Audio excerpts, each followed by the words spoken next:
What's up, everybody? Welcome back to Tastes Like Music. Jason and Joe here. Talking about the new Pulp record. It's called More.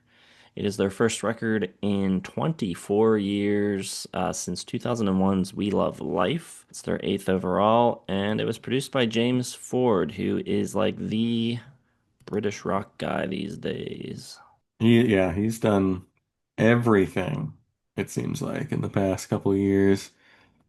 Really, well, I don't know. I mean, I guess he's been around for a while, but I never really noticed him until The Car by Arctic Monkeys came about.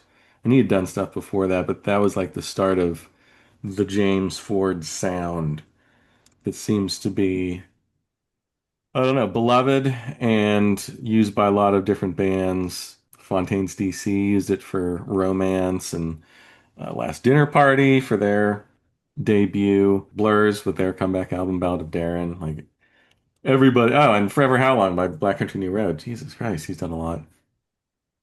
Yeah.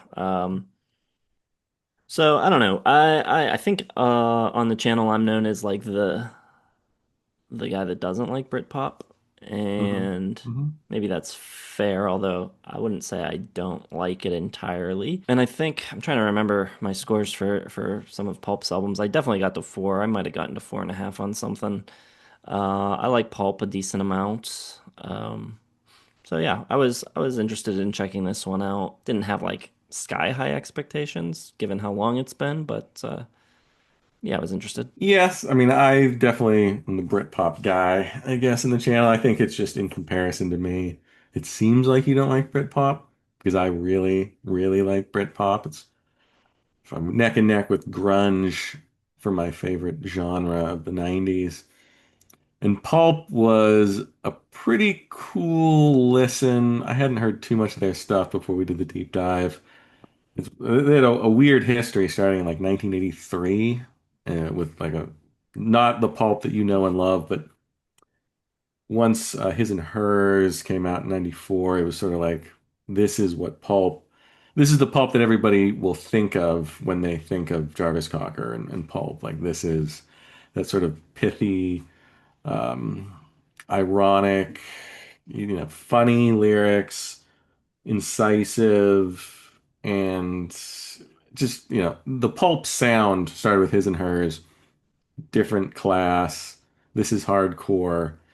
And then they did the 2001 album We Love Life with Scott Walker as a producer, which kind of went by the wayside. They were like, number ones for everything. And then by the time 2001 came around, it was like, well, we're kind of over Pulp. And We Love Life definitely had a different sound. I think it kind of threw people off. And then they broke up for a long time. And now they're back with an album that sounds like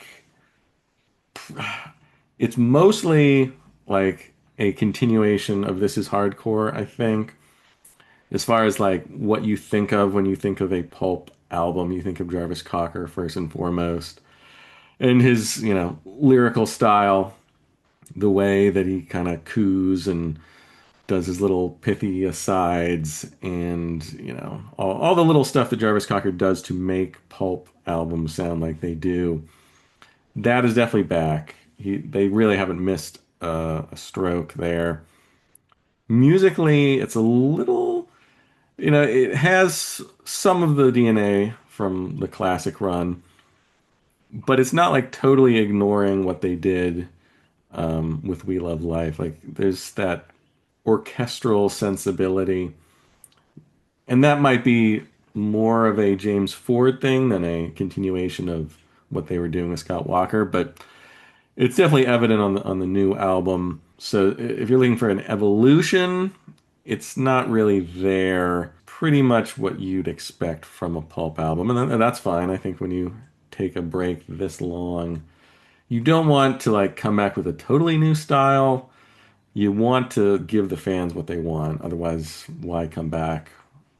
Just keep making solo albums. So I think it was the right move after 25 years and the way that We Love Life just barely registered to come back with the classic Pulp sound, more or less. I think they do a great job. I mean, sometimes a band will come back after a long time away and it'll be like trying too hard to recapture former glories, or the opposite problem, they try to fit in too much with the current landscape and it's just kind of embarrassing and they seem like, dinosaurs. And I think this doesn't do either of those things. It feels like very natural.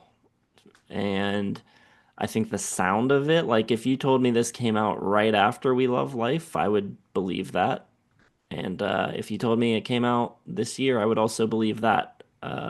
It's a little timeless sounding. Those orchestral qualities that James Ford brings, I kind of just fit in it. It's almost apparent like how much Pulp influenced him as a producer, and like it's a really natural fit, I think. Lyrically, I think this is one of Jarvis's best efforts. I can't remember really laughing this much at like a Pulp record before. There's so many funny lines on this record. It's so sharp. Especially like My Sex is just so brilliant. Yeah, I don't think it really misses a step. It's probably better than We Love Life, and it goes toe to toe with I think any Pulp record really. Yeah, it's really good. Yeah, I mean, I think you're right about the lyrics. I think that's probably the thing that connects it best with their past.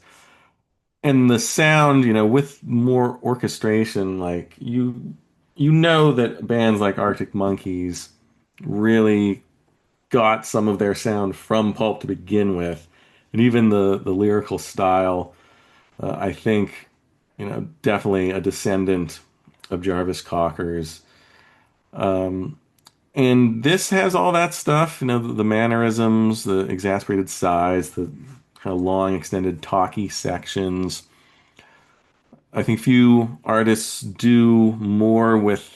You you really wouldn't call Jarvis Cocker a great singer as far as like technical ability, but he's so idiosyncratic and he's so unique that, it sounds really good when he's singing it, even if it's not like technically precise.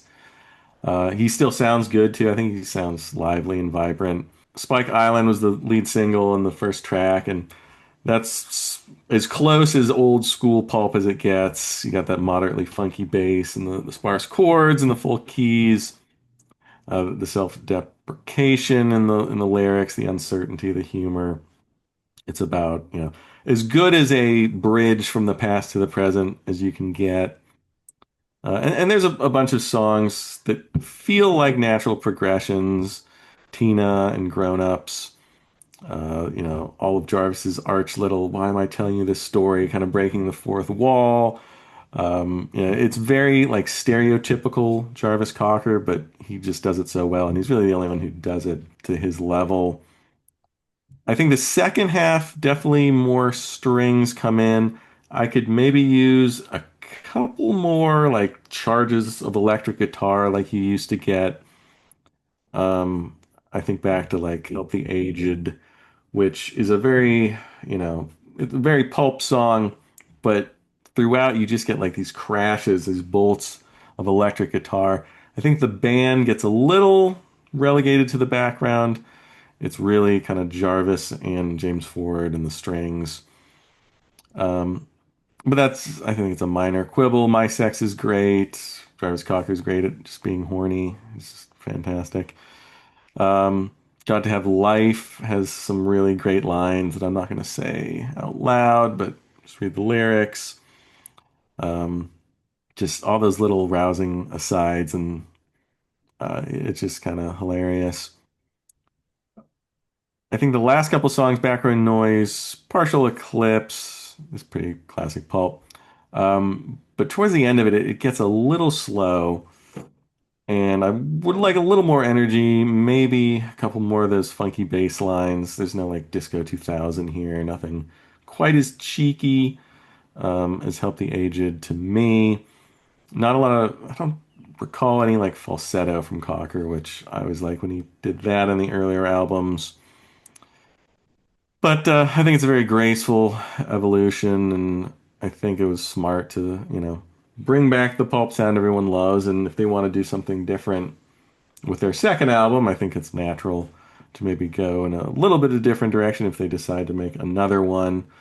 But you gotta give the people what they want here, and that is classic pulp. And yeah, I mean, it just makes me appreciate Cocker as a lyricist and a front man. And you don't get like those put-ons that Blur sometimes have. Like you kind of feel, their slice of life British vignettes are maybe coming from a place like above people. And Oasis has that braggadocio that also feels unearned sometimes. And then Cocker is just like he's the man of the people, of just like the regular, everyday, messed up Brit, and all of the Anglosphere really.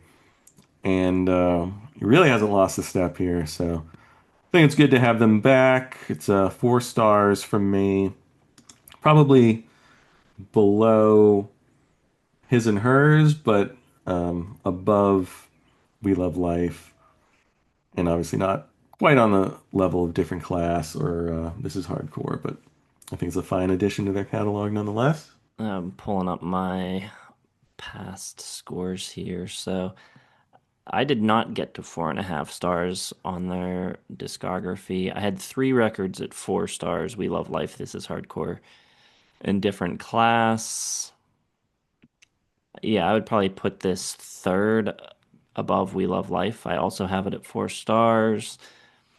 And yeah, not a lot of complaints. If I have a complaint, it's maybe that, the draw to the songs aren't really melodic hooks.